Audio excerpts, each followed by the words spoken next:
Hey there everybody, welcome to Story Time with Jasper. I hope that you are all set for another story today, that you have your comfortable clothes on, that you have a comfy place to be, and that you have your favorite plushie somewhere next to you. I got Zilla with me as always, and today we're actually going to be jumping back to a story we left off on, and that is E.B. White's Stuart Little. So we're going to be jumping right back into that story again today. All right, are you ready? You're all comfortable? If not, go pause the video, go get ready, and come right on back, because here we go. Stuart Little.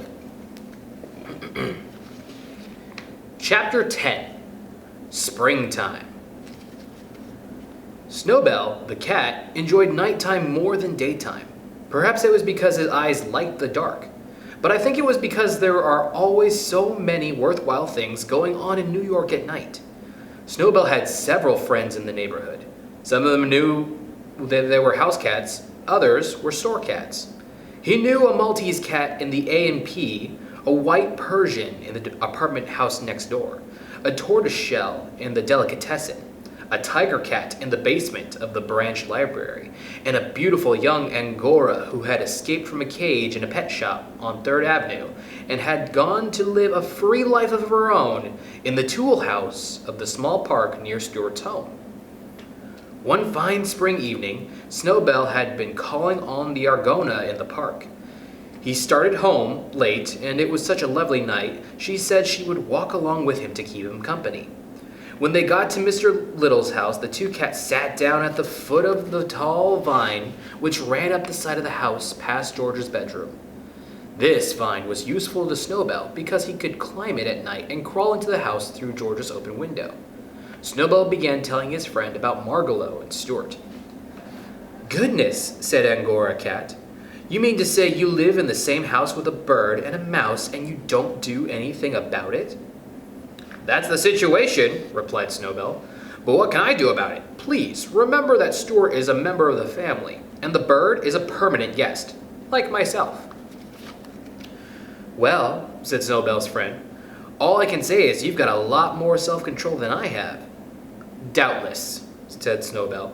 "However, sometimes I think I've got too much self-control for my own good. I've been terribly nervous and upset lately, and I think it's because I'm always holding myself in." The cats' voices grew louder, and they talked so loudly that they never heard a slight rustling in a vine a few feet above their heads. It was a gray pigeon who had been asleep there and who had awakened at the sound of cats and begun to listen. "This sounds like an interesting conversation," said the pigeon to himself. "Maybe I'd better stay around and see if I can learn something." "Look here," he said. Look here," he heard the Angora cat say to Snowbell. "I admit that a cat has a duty toward her own people, and that under the circumstances it would not be wrong for you to eat Margalo. But I'm not a member of your family, and there is nothing to stop me from eating her, is there?" "Nothing that I can think of offhand," said Snowbell. "Then here I go," said the Angora, starting up the vine. The pigeon was wide awake by this time, ready to fly away, but the voices down below continued. "Wait a minute," said Snowbell. "Don't be in such a hurry. I don't think you'd better go in there tonight." "Why not?" asked the other cat. "Well, for one thing, you're not supposed to enter our house. It's unlawful entry, and you might get into trouble." "I won't get into any trouble," said Argona. "Please, wait until tomorrow night," said Snowbell firmly. "Mr. and Mrs. Little will be going out tomorrow night, and you won't be taking such a risk. It's for your own good. I'm suggesting this." "Oh, all right," agreed Angora. "I guess I can wait. But tell me where I'll find the bird." "After I do get in." "That's simple," said Snowbell. "Climb this vine, enter George's room through the window, and then go downstairs, and you'll find the bird asleep in the Boston fern on the bookcase." "Easy enough," said Angora, licking her chops. "I'm obliged to you, sir." "Well, the old thing!" whispered the pigeon to himself, and he flew away quickly to find a piece of writing paper and a pencil. Snowbell said good night to his friend and climbed up the vine and went to bed. Next morning, Margalo found a note on the branch of her fern when she woke. It said, "Beware of a strange cat who will come by night." It was signed, "A Well-Wisher." She kept the note under her wing all day long, wondering what she had better do. But she didn't dare show it to anyone, not even to Stuart. She couldn't eat. She was so frightened. What had I better do? She kept saying to herself. Finally, just before dark, she hopped up into an open window, and without saying anything to anybody, she flew away. It was springtime, and she flew north, just as fast as she could fly, because something inside her told her that north was the way for a bird to go when spring comes to the land. Chapter 11. The Automobile. For 3 days, everybody hunted all over the house for Margalo without finding so much as a feather. "I guess she had spring fever," said George. "A normal bird doesn't stay indoors in this kind of weather." "Perhaps she has a husband somewhere and has gone to meet him," suggested Mr. Little. "She has not," sobbed Stuart bitterly. "That's just a lot of nonsense." "How do you know?" asked George. "Because I asked her one time," cried Stuart. "She told me she was a single bird." Everybody questioned Snowbell closely, but the cat insisted he knew nothing about Margalo's disappearance. "I don't see why you have to make a pariah out of me just because that disagreeable little chippy flew out the coop," said Snowbell irritably. Stuart was heartbroken. He had no appetite, refused food, and lost weight. Finally, he decided that he would run away from home without telling anybody and go out into the world and look for Margalo. While I'm about it, I might as well seek my fortune too, he thought. Before daybreak next morning, he got out his biggest handkerchief, and in it he placed his toothbrush, his money, his soap, his comb and brush, a clean suit of underwear, and his pocket compass. "I ought to take along something to remember my mother by," he thought.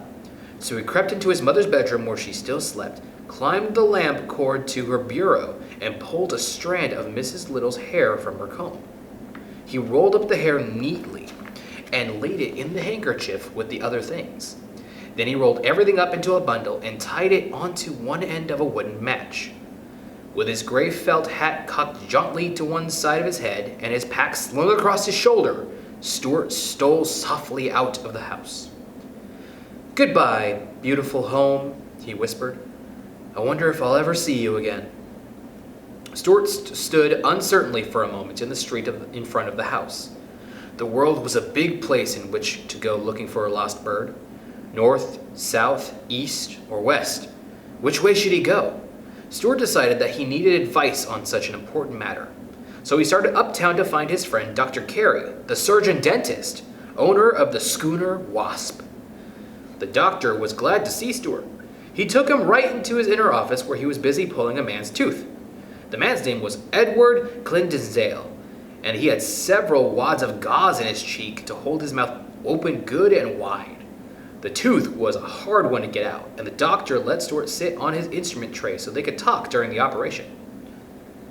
"This is my friend, Stuart Little," he said to the man with gauze in his cheek. Stuart," replied the man as best as he could. "Very well, thank you," replied Stuart. "Well, what's on your mind, Stuart?" asked Dr. Carey, seizing hold of the man's tooth with a pair of pincers and giving a strong pull. "I ran away from home this morning," explained Stuart. "I'm going out into the world to seek my fortune and to look for a lost bird. Which direction do you think I should start out in?" Dr. Carey twisted the tooth a bit and it racked it back and forth. "What color is the bird?" he asked. "Brown," said Stuart. "Better go north," said Dr. Carey. "Don't you think so, Mr. Clydesdale?" "Hark," said Clydesdale. "What?" cried Stuart. "Hark," said Mr. Clydesdale. "He says to look in Central Park," explained Dr. Carey, tucking another big wad of gauze into Mr. Clydesdale's cheek. "And it's a good suggestion. Oftentimes people with decayed teeth have sound ideas. Central Park is a favorite place for birds in the spring." Mr. Clydesdale was nodding his head vigorously and seemed about to speak again.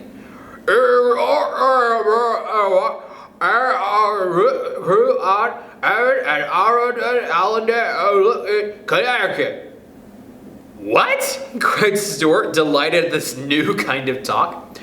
What say, Mr. Cleansdale?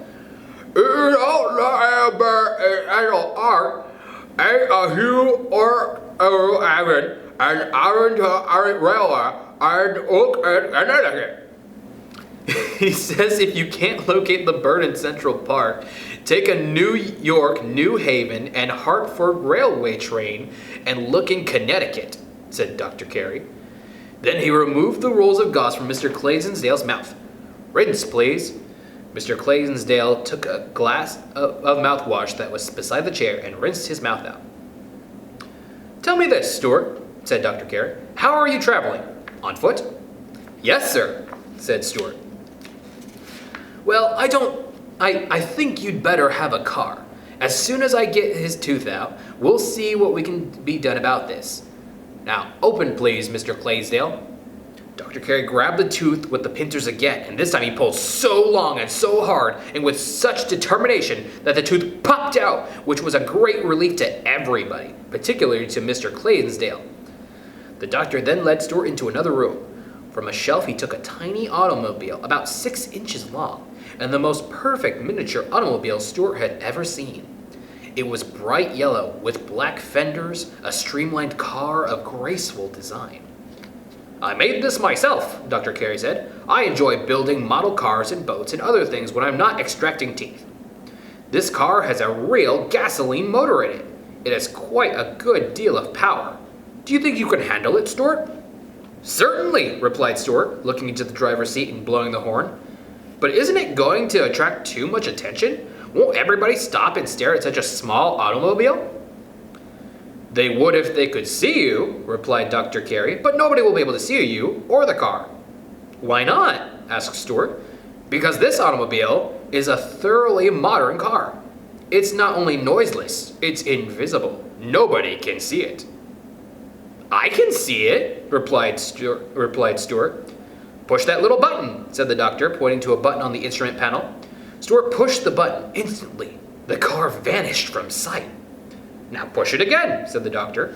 How can I push it when I can't see it? Asked Stuart. Feel around for it. So Stuart felt around until his hand came in contact with a button. It seemed like the same button, and Stuart pushed it. He heard a slight grinding noise and felt something slip out from under his hand. Hey, watch out, yelled Dr. Carey. You pushed the starter button. She's off. There she goes. She's away. She's loose in the room. Now we'll never catch her. He grabbed Stuart up and placed him on a table where he wouldn't be hit by a runaway car. Oh, mercy, oh, mercy, oh, mercy, Stuart cried when he realized what he had done. It was a very awkward situation. Neither Dr. Carey nor Stuart could see the little automobile, yet it was rushing all over the room under its own power, bumping into things. First there came a crashing noise, and over there by the fireplace, the hearth broom fell down. Dr. Carey leapt for the spot and pounced on the place where the sound had come from. But though he was quick, he had hardly got his hands on the place when there was another crash over by the wastebasket. The doctor pounced again. Pounce, crash, pounce, crash. The doctor was racing all over the room, pouncing and missing. It was almost impossible to catch a speedy, invisible model automobile, even with one as skillful as the dentist. Oh, yelled Stuart, jumping up and down. I'm sorry, Dr. Carey, I'm dreadfully sorry. Get a butterfly net, shouted the doctor. I can't, said Stuart. I'm not big enough to carry a butterfly net. That's true, said Dr. Carey. I forgot. My apologies, Stuart. The car is bound to stop sometime, said Stuart, because it will run out of gas. That's true too, said the doctor. And so he and Stuart sat down and waited patiently until they no longer heard any crashing sounds in the room. Then the doctor got down on his hands and knees and crawled cautiously all over, feeling here and there, until at last he found the car. It was in the fireplace, buried up to its hubs in wood ashes. The doctor pressed the proper button, and there it stood in plain sight again. Its front fenders crumpled, its radiator leaking, its headlights broken, its windshield shattered, its rear tire punctured, and quite a bit of yellow paint scratched off the hood. What a mess, groaned the doctor. Stuart, I hope this will be a lesson to you. Never push a button on an automobile unless you are sure of what you are doing. Yes, sir, answered Stuart, his eyes filled with tears, each tear being smaller than a drop of dew. It had been an unhappy morning, and Stuart was already homesick. He was sure he was never going to see Margalo again. And that is where we're going to be stopping our stories. Hey, it's okay. There's still plenty of book that we can get through. We'll find out if Stuart finds Margalo sometime. Otherwise, I hope that you've been enjoying these stories that we've been going through together. And remember, as we're talking about these stories, we're reading these stories so that we can focus on our own stories. The things that we take in from all little stories that help add to our story, to help make our story, yours and mine, which is special, unique, and there's no one whose story is like yours. We're taking all these stories in so that we can help make our stories a good one. So, I hope you'll join me next time as we jump into Stuart Little. Otherwise, take care, everybody.